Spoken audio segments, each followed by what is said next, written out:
I realized nothing outside of me was ever going to feel satisfying until I stopped asking it to tell me who I was. And if you're in your 40s, there's a good chance you have felt this too.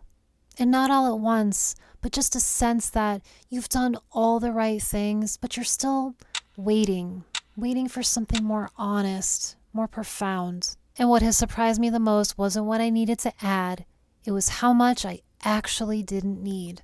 Do you ever notice that some women after 40 don't fade? They actually look more radiant than they did in their 20s.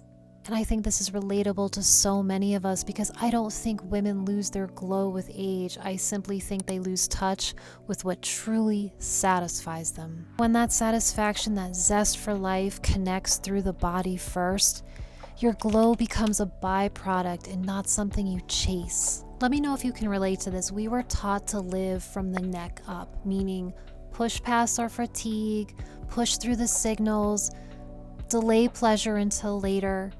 And it works until it doesn't work.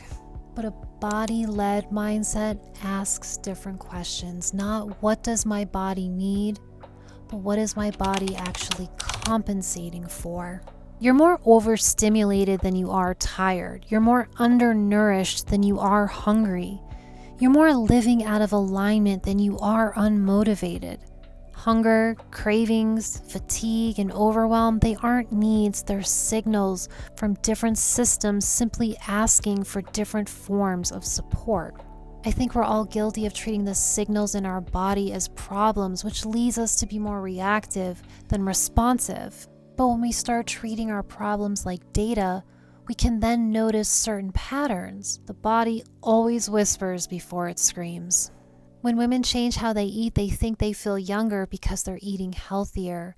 But perhaps they feel younger because this is the first time in a long time they're not ignoring their body. Plant-based eating, when done with pleasure and not punishment, pulls you back into your senses. Your taste buds wake up, your hunger cues turn back on, and you actually feel deeply satisfied.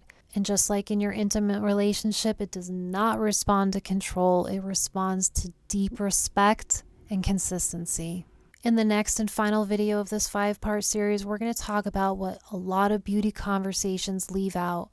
The role of circulation, release, and nourishment play into whether a woman actually looks alive or is just going through the motions. And once you understand that synergistic relationship, you'll see why so many things you've tried have only worked halfway, and that your body has been asking for something else all along.